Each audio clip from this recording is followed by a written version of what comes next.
The final weekly update for City Skylines 2 just released, and Colossal Order have signaled that they're now moving on to focusing on bigger and deeper problems within the simulation.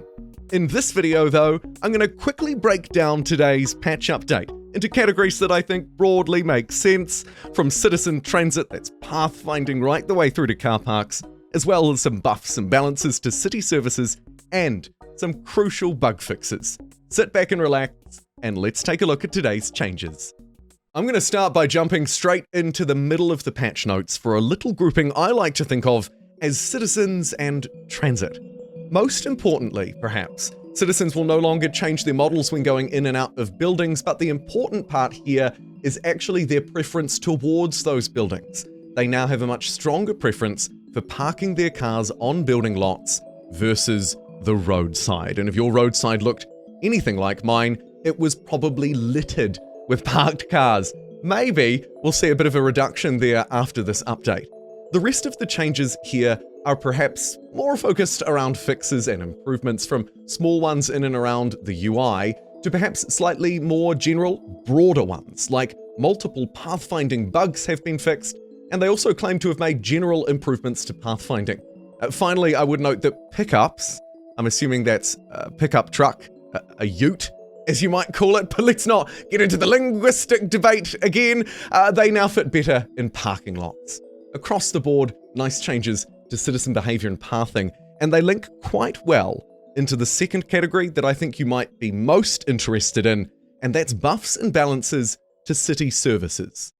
These services are perhaps the darling of the patch, the second point being the most important one. But starting with the first, it's been a busy day for parking buildings. Their construction and upkeep costs have been balanced. Electricity and water consumption, garbage accumulation, XP rewards, and workplaces also balanced alongside. Busy day in the parking lots in this patch. More broadly though, some other city services, from education, health, fire, police, all of those emergency ones for the most part actually, have seen buffs. An increase to their passive service coverage, how wide they cover, the range, and also the effect. This one, particularly interesting for all of those core services, of course, services that are vital in the case of elementary for keeping your citizens educated and therefore earning more money and finding better jobs, and the other ones, obviously, for keeping your citizens happy and healthy. Speaking of happy and healthy, finally, rounding out this category, they've also balanced the processing and sewage capacity of the wastewater treatment plant, that extra processing unit upgrade, a relatively minor one, but you might see some benefit in that if you, like me, are importing the entire nation's sewage into your city to process. And also finally here, a fix around the green indication shown when placing a police station. And that kind of fix at the end there, perhaps not quite as significant as those more gameplay focused buffs and balances, but we will see a lot more of those fixes come through in the remainder of the patch notes. Speaking of, I'm now gonna pick you up and whirlwind you back to the start of the patch notes, because actually, as I mentioned earlier, we jumped into the middle into some particularly juicy stuff, but the headlining changes, the things at the very top, assuming that you'd put something at the top that was more important than something at the bottom, I don't know if that's a fair assumption to make, were bug fixes. 3 out of 4, starting with fixed. They reduced occurrences of texture resolution dropping. This one potentially quite significant. The other 3 fixes are in and around the game, and they're quite varied. They fixed a case where in-game would appear black when playing offline. The undesired clothing variations are gone, and as a quick follow-up to last week's patch, or the week before, they've fixed the garbage piling up warning notification icon not being removed, even though they've already fixed some of the other underlying issues around the garbage not being collected. In some cases, it was still displaying that way, even though it was fixed. That's my understanding, and that has now been changed. With these headlining fixes out of the way, let's now return to the patch notes, this time taking a look at some fixes around terrain and UI. First though, a quick, juicy tangent, I promise it's worthwhile, and also a quick congratulations to the team behind City Skylines 2, who, as you can see, have been nominated for the best sim and strategy game of the year at this year's The Game Awards. Now, congratulations to them. My personal take is that this game may very well be Game of the Year in 2024, potentially 2025 at the latest. Has really solid bones, but they're very fractured and frail around the outside at the moment. If we take a look at the broader list of nominees, and I'm not trying to throw shade here at any one in particular game or developer or person, because I'm sure that all of these companies, all of them, have worked hard. These are real people just living their best life, trying to make good games. However, I might just throw a little bit of shade at the selection process behind the list. I'm not gonna maybe mention anything too specific. Perhaps you can come to your own conclusions here.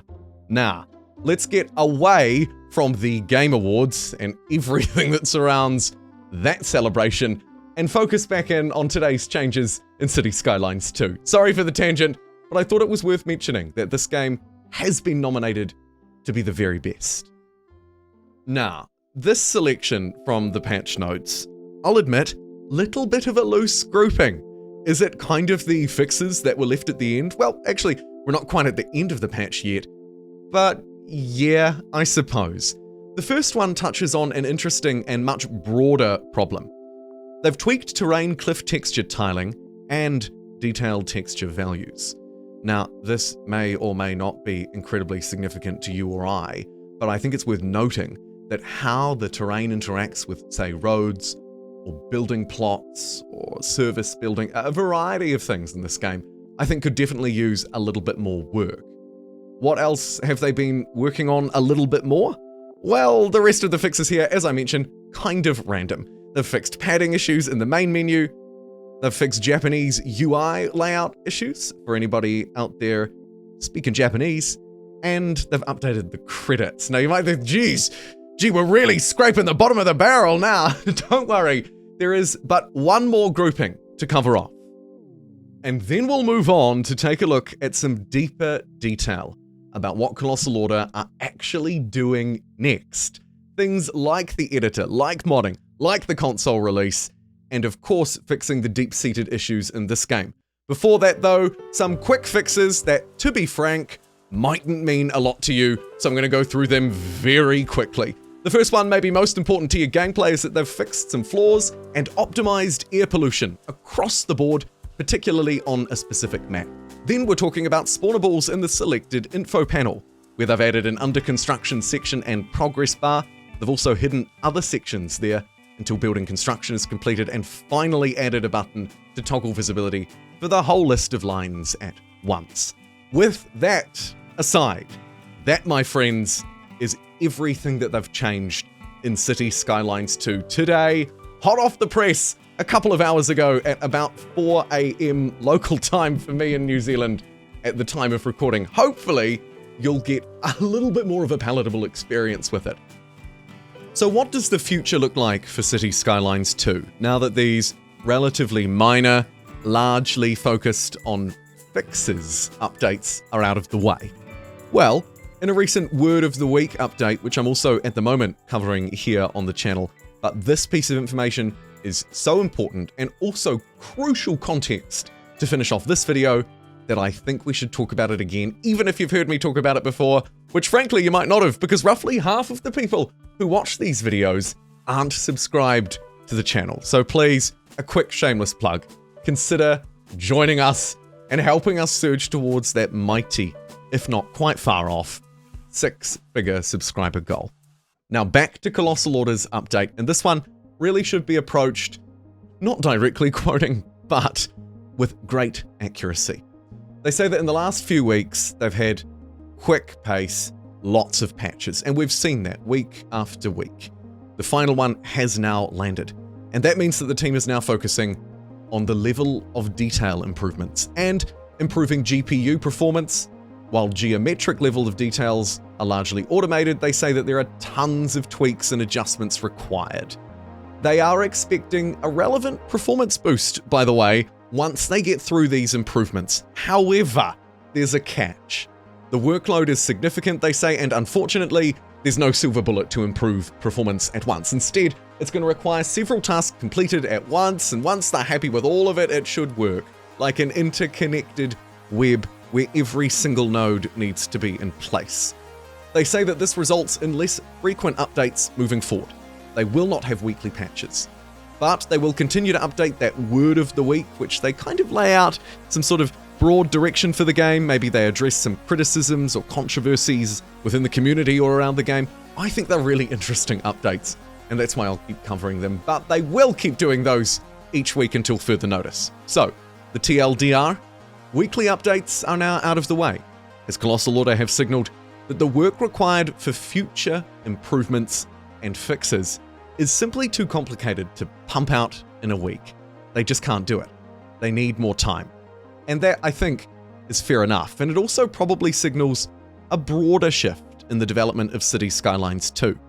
We've moved past, I believe, and this is of course also my opinion here, the initial launch phase.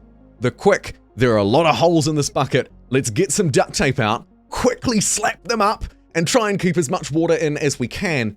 And now we're moving towards some more concrete patches, larger updates, more significant developments for Cities Skylines 2. Back to that analogy, maybe instead of taping up the bucket, we're looking at reinforcing it with an extra layer around its outside and maybe putting a couple of trays underneath for some extra water. Thank you so much for joining me for this update, everybody. I hope you enjoyed this video. I will, of course, be back with plenty more, and I'll see you wonderful people next time. Take care.